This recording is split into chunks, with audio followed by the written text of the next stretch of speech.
Manx Radio's 1 to 3, tended by Ramsey Garden Centre. Just look at the world around you, right here on the ocean floor. Such wonderful things surround you. What more is you looking for under the sea?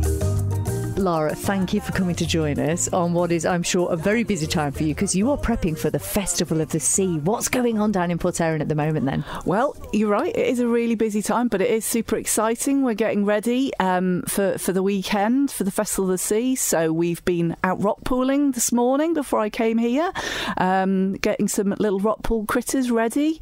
The marquee's up, all of the plumbing and everything is ready for all of the critters, and discover diving, and all of the divers went out last night and got our first critters for the tanks, so it's looking really good so far. How exciting. What sort of creatures can we expect this year then?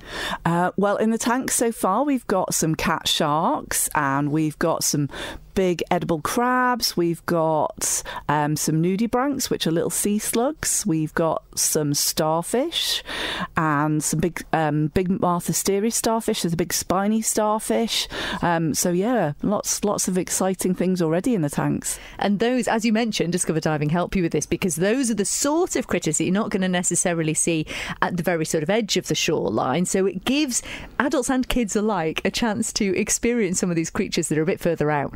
Yeah, absolutely. So unless you go snorkeling or you're a scuba diver, you don't really get the chance to see these. So these are all marine creatures. We have a few of the rock pool variety there as well. As I said, we were out there this morning, but mostly it's our subtidal, our marine creatures that we'll have in the tanks. And why is it important to you, from the point of view of the charity itself, for us public to experience these creatures? Because they're amazing and we want to share them with everybody. And I think a lot of people don't realise how amazing the wildlife is in Manx waters here. So this is a great opportunity to showcase it and be like, well, actually, you don't have to go to these far-flung destinations to see amazing wildlife. It's right here on your doorstep. And if you want to get people behind it and support it and protect it, you have to know what's out there to begin with. And it's an ongoing challenge, I guess, isn't it, the idea of protecting it? There's a lot going on in the seas, isn't there, that is maybe creating challenges for that lovely wildlife? Absolutely. And part of the work that we do, besides showcasing the amazing wildlife that we have in the tanks this year, is we've got sort of themes, and we're trying to educate the public more about those things. So climate change, obviously we're all really aware about plastics in the ocean and how that can be dangerous for our wildlife and for us as well, and also things like respect for the sea. So this boils down to making sure you use sea friendly sun cream if you're down at the beach having a great time and we actually have some sunshine. I'm not sure where it is at the moment, but when we have sunshine and you are using your sun cream, to make sure that it's reef friendly sun cream that doesn't cause any problems for our wildlife. Do you know, I found that fascinating, because that's not something until I saw some posts about this that I'd previously thought of. And also you put up a post, the drone footage of Garwick showing the outlay there, the outlet, and the sort of the stuff, let's just say, going into the sea. But it's not just about what goes through your systems, it's the idea of what we're actually using as households, isn't it, to be aware of that? Absolutely. And also quite often that will go from your house into a river and then out to sea, so we're also potentially impacting the river system before it even reaches the sea as well. So it's just things to be aware of. And like you said, the sort of proximity we can have to these incredible creatures, it just gives you a better understanding and maybe a bit of compassion and empathy for these creatures to make us think a little bit more before we do go out and buy and use these products. Absolutely. And our marine wildlife is so incredibly amazing and diverse, and like really, I find it fascinating. Things like starfish will invert their stomachs to use their gastric juices to eat scallops, and then they suck it all back up. And the fact that, we've got anemones that their mouths are also their bottoms. The kids love these fun facts. So it's fun stuff like that we want to share with everybody. And the adults as well, because it's one of those things, isn't it? When you see them around the mega tanks, as you call them, adults become kids again, don't they? Absolutely. Everyone brings their kids, but I'm pretty sure that the adults enjoy it just as much, if not more so, than the kids do. And what are some of your favourites then? I mean, you've mentioned some of the extraordinary creatures. Yeah. What do you love to find when you're out? I think the nudibranchs, the sea slugs, are really lovely because they're really quite small, but they're really colourful. Don't think boring black, grey garden slugs. Like multicoloured. There'll be whites and yellows and purples and blues and oranges, and they're really beautiful to see, but you've got to just get your eye in, but they're really nice to spot. And we should say, I mean, previously, back in the day, years and years and years ago, there used to be touch tanks so you could kind of handle the creatures. It's not quite the same nowadays, is it? No, it's not. We try and avoid that as much as possible. As you can imagine, it's a little bit stressful for the animals, so we want to minimise that as much as possible. So we don't want to be handling them all the time. We just want to leave them in the tanks for people to look and observe them as much as possible. And I know that in making this happen, you've mentioned Discover Diving, who are obviously great and go out and sort of help you collect the creatures.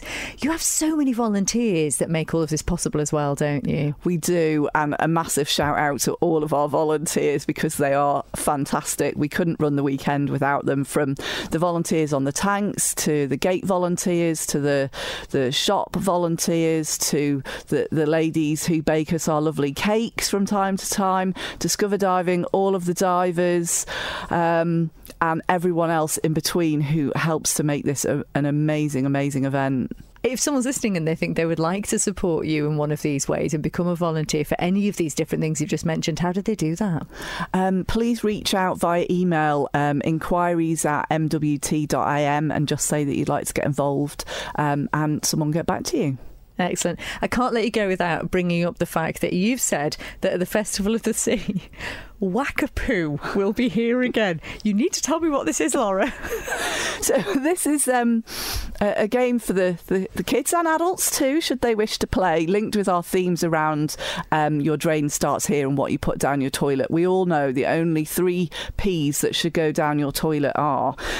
So we have a game and we've got a toilet and we put things down the toilet, and you have to decide whether that item can be flushed down the toilet, if it's one of the 3 P's, or whether it should be whacked away and not allowed to go down the toilet. So maybe wet wipes or nappies or things like that. So it's a great game, and it's really good fun. That does sound like great fun and a really good way of educating. And have you noticed, because it has been there before this, have you noticed that each year there's more and more understanding of what can and can't go down there? Oh yeah, definitely. And I think it's a really great way of showcasing that as well in a really interactive way. So it's great. But we've got other activities as well. We've got a lovely lady who comes down and does our face painting. We've got the Biosphere game with Ali, our artist in residence. There'll be a little treasure hunt. There's going to be some questions that you're going to have to ask everybody to get an answer, with a chance to win some rock pool kits. And the calf team, 2 of the calf team are coming over as well. Manx Whale and Dolphin Watch are joining us in the marquee. What else? Oh, we've got sound. We've got some underwater sound recordings this year. Obviously our sponsors, Ocean Web, will be there again. So there is loads going on besides the tanks. And what a great opportunity to put your screen down and go and see a tank instead.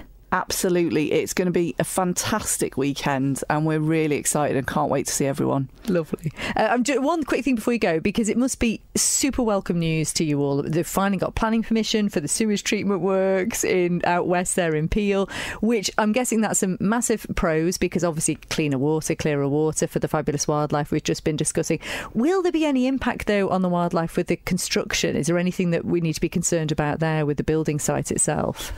Yeah, obviously anything that's sort of being built near or on the water or in the water needs consideration to make sure that we're protecting the wildlife as well. So there may be increased sedimentation and things like that, which could impact seaweed's ability to grow, to smothering of animals, or if they're physically putting something on the seabed, that could obviously damage anything that's sessile, that's growing on the seabed.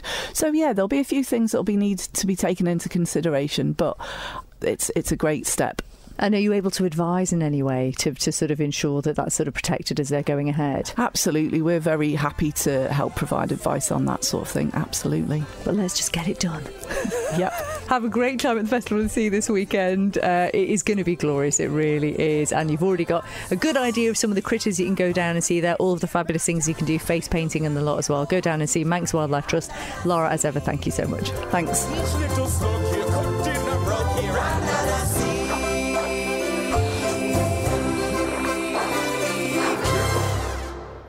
Manx Radio's 1 to 3, tended by Ramsey Garden Centre. Pick up your new all-season loyalty card in-store today and start collecting reward points.